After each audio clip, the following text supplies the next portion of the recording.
వెంకటేశ్వరం కూడా కోరుకునేది నా కుటుంబ సభ్యుల్లాంటి సర్వేపల్లి నియోజకవర్గ ప్రజలు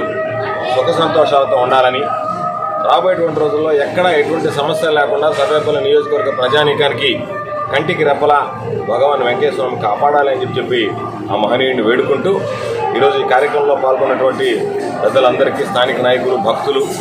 అదేవిధంగా ఈ కార్యక్రమాన్ని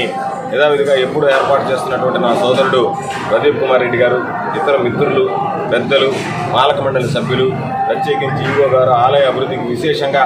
సేవ చేస్తున్నటువంటి, కృషి చేస్తున్నటువంటి ఈవో గారు, వీళ్ళందరికీ కూడా ఈ సందర్భంగా హృదయపూర్వకమైనటువంటి ధన్యవాదాలు తెలియజేస్తున్నాను.